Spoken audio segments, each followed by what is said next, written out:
Volvo XC40 interior.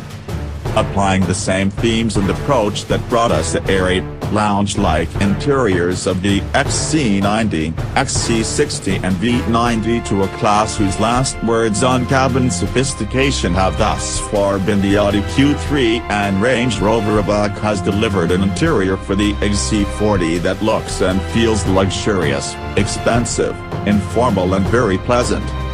The approach employed is similar to that of Volvo's larger and more upmarket SUVs, but with a touch of added visual flair and youthful exuberance.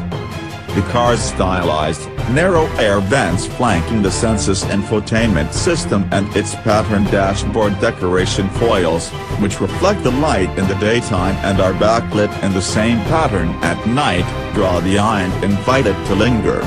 This serves partly to draw attention away from some slightly cheaper-feeling fixtures, the window switches and the buttons on the steering wheel spokes, than those you'll find in Volvo's bigger cars, but the XC40 is a more affordable proposition, after all.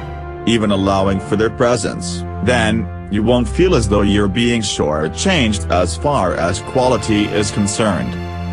Volvo's Sensus infotainment system is fitted as standard across the XC40 range. The 9.0 portrait-orientated touchscreen has pride of place in the middle of the dashboard and is used to operate the majority of the XC40's functions.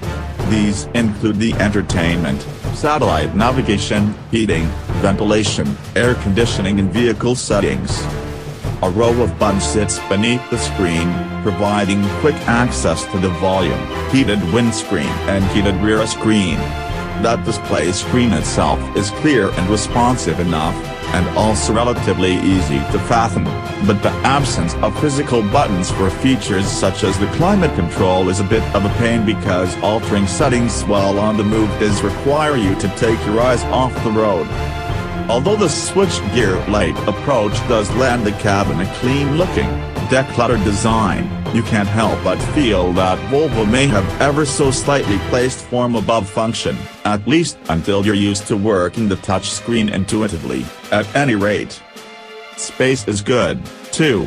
At 2,702mm, the XC40's wheelbase is only 72mm shorter than the XC60's, so although this might be a smaller car, it doesn't come with a huge practicality compromise. Adults will find a reasonable amount of head and legroom in the back seats and won't wince at the idea of a long-distance trip. However, the shape of the XC40's rear seats and the shortness of its seat cushions do force taller adults to sit a little uncomfortably, with their thighs propped up in midair.